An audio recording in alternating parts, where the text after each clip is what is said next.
রোজা রেখে ব্লাড দেওয়া যায় কিনা, ব্লাড টেস্ট করা যায় কিনা। হ্যাঁ, অনেকে কি এই ধরনের প্রশ্ন করে থাকেন। রোজা রেখে ব্লাড দেওয়া, রোজা রেখে ব্লাড টেস্ট করানো, এগুলো জায়েজ আছে, কোনো সমস্যা নাই। তবে হ্যাঁ, এই ক্ষেত্রে একটা জিনিস আপনি মনে রাখবেন, যারা অত্যন্ত দুর্বল, যারা কি অত্যন্ত দুর্বল, শারীরিকভাবে দুর্বল, রোজা রেখেই সে মোটামুটি একদম দুর্বল হয়ে গেছে, এই ব্যক্তি ব্লাড দিলে তার আরও দুর্বল হয়ে যাবে, রোজা রাখতে তার অত্যন্ত কষ্ট হবে। এমন ব্যক্তি ব্লাড দেওয়া থেকে বিরত থাকাই উত্তম, এমন ব্যক্তিকে ব্লাড দেওয়া থেকে বিরত থাকাই উত্তম। আর বাকি যার শারীরিক সক্ষমতা, শক্তি আছে, হ্যাঁ, শারীরিক সর্বদিক দিয়ে সে পারফেক্ট, এই ব্যক্তি কি করবে, রোজা রাখা অবস্থায়ও আপনার ব্লাড দিতে পারবে, কোনো সমস্যা নাই।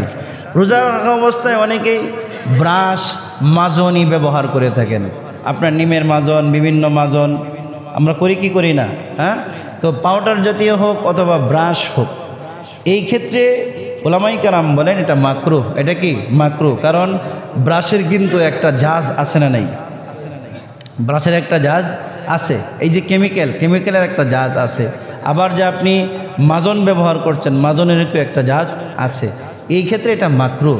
তবে হ্যাঁ, টুথপেস্ট আর মাজন যদি ভিতরে চলে যায় তাহলে তো রোজা ভঙ্গ হয়ে যাবে। রোজা কি হয়ে যাবে? ভঙ্গ হয়ে যাবে। এই জন্য উত্তম পদ্ধতি হচ্ছে আপনি সেহরির সময় ব্রাশ করে ফেলেন, সেহরির সময় ব্রাশ করেন, আর সারাদিন আপনি মিসওয়াক ব্যবহার করেন, সারাদিন কি করেন? মিসওয়াক ব্যবহার করেন।